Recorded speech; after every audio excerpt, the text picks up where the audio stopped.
नमस्कार दोस्तों, आज हम आपके साथ शेयर करने वाले हैं भगवत गीता की कुछ बातें जिनसे हर एक इंसान को कुछ सबक लेना चाहिए। भगवत गीता सबसे महान धार्मिक आध्यात्मिक पुस्तक में से एक है।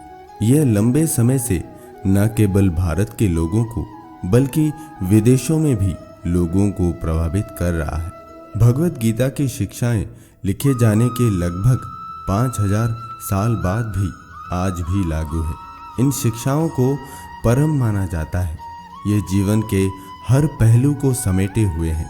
यदि भगवत गीता की शिक्षाओं का पालन किया जाए तो निश्चित रूप से एक शांतिपूर्ण जीवन जिया जा सकता है। भगवत गीता खोए हुए लोगों को रास्ता दिखाती है, भ्रमित लोगों को जवाब देती है और सभी को ज्ञान देती है। इसे दुनिया की अब तक की सबसे बड़ी आध्यात्मिक किताबों में से एक माना जाता है। भगवत गीता से हर एक इंसान को सीखना चाहिए। भगवत गीता के कुल 18 अध्याय हैं और इनमें से 10 ऐसी सीख जो आज मैं बताने वाला हूँ। तो चलिए शुरू करते हैं। पहला सीख है, आपको अपने काम का आनंद लेना चाहिए। जब हम काम करते हैं तो हम प्रक्रिया के बजाय परिणाम को देखते हैं। भगवत गीता में कहा गया है कि कर्म स्वयं फल से अधिक सुखद होना चाहिए।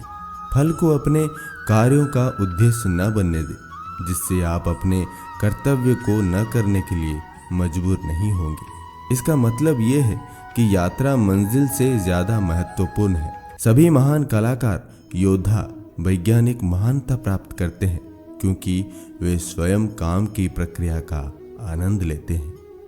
आपको अपनी भावनाओं को मैनेज करना होगा। गीता का एक बड़ा हिस्सा भावनाओं और लगाव को मैनेज करने की बात करता है। ज्यादातर स्थितियों में घबराहट और लगाव दुश्मन हो सकता है। भगवत गीता सैकड़ों उदाहरणों को चित्रित करती है जहां यह सिखाती है कि कैसे किसी को शांत रहने और भावनाओं पर तर्क का उपयोग करने के लिए सबसे बुरे समय में भी सोचने की आवश्यकता है। जागृत मुनि उस व्यक्ति को बुद्धिमान कहते हैं जब वो व्यक्ति पूरी तरह से परिणामों की चिंता से मुक्त हो जाता है। इन चीजों को करके आप अपने इमोशन को मैनेज कर सकते हैं। गीता अष्टांग योग का अभ्यास करने और सही भोजन का चयन करने का सुझाव देती है। गीता में भोजन को 3 प्रकार में वर्गीकृत किया गया है, सत्व, रजस और तमस। सत्व फल, हरी सब्जियां और दूध होता है। रजस मसालेदार भोजन होता है और तमस वसायुक्त भोजन और बचा हुआ भोजन है। गीता में कहा गया है, सत्व से ज्ञान उत्पन्न होता है और रजस से लोभ, तमस से भ्रांति, मोह और अज्ञान उत्पन्न होता है। किसी और के जीवन की नकल करने की कोशिश न करें। सबका जीवन अलग अलग होता है। एक योद्धा सोच सकता है कि एक किसान का जीवन सुखद और खुशियों से भरा होता है। किसान सोच सकता है कि एक योद्धा का जीवन ऊर्जावान और सक्रिय है। दुनिया में दोनों के जीवन का समान महत्व है। घास हमेशा दूसरी तरफ हरी दिखेगी। जैसा कि गीता में कहा गया है, किसी और के जीवन को नकल करके जीने से अच्छा है कि अपने भाग्य को अपूर्ण रूप से जिया जाए। अपने लक्ष्यों को हमेशा याद रखें। जब हम दूसरों की नकल करने की कोशिश करते हैं तो हम भूल जाते हैं कि हमारे अपने लक्ष्य और सपने क्या हैं। हर कोई आपके समान व्यवहार के लायक है। सरल शब्दों में सभी के साथ एक जैसा व्यवहार करें। गीता में इसके लिए एक पूरा अध्याय समर्पित है। शत्रुओं के साथ भी अच्छा व्यवहार करें क्योंकि इससे आपके अंदर कम अपराध बोध होगा और आपके अंदर लड़ने के लिए भावनात्मक बोझ कम होगा। वही सच्चा देखता है जो हर प्राणी में ईश्वर को देखता है। वो खुद को या दूसरों को नुकसान नहीं पहुंचाता है। बिना किसी उम्मीद के अच्छा करो। किसी भी काम के बदले में कुछ भी उम्मीद न करें सिर्फ इसीलिए कि आपने कुछ अच्छा किया है। गीता इसके बारे में विभिन्न रूपों में बात करती है और इसकी नैतिकता की तुलना में बहुत अधिक व्यवहारिक समझ रखती है।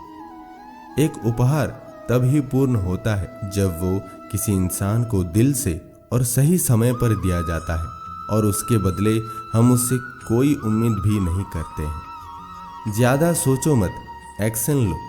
हम उन चीज़ों का विश्लेषण करते रहते हैं जिन पर हम कार्रवाई करना भूल जाते हैं।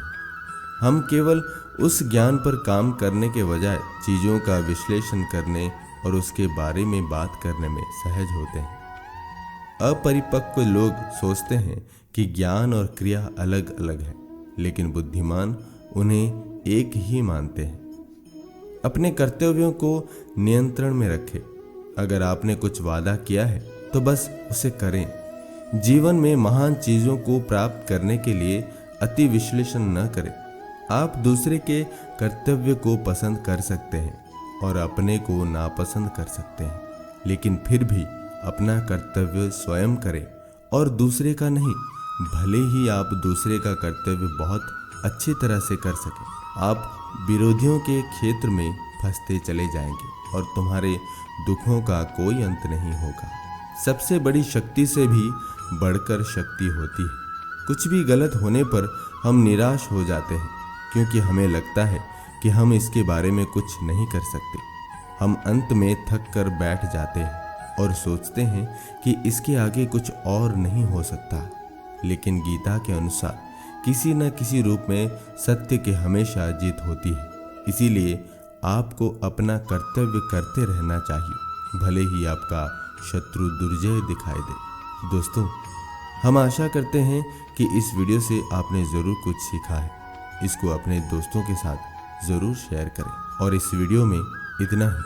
हमारी मुलाकात फिर अगले वीडियो में होगी। तब तक आप खुश रहिए और खुशी बांटिए। धन्यवाद। जय श्री कृष्ण।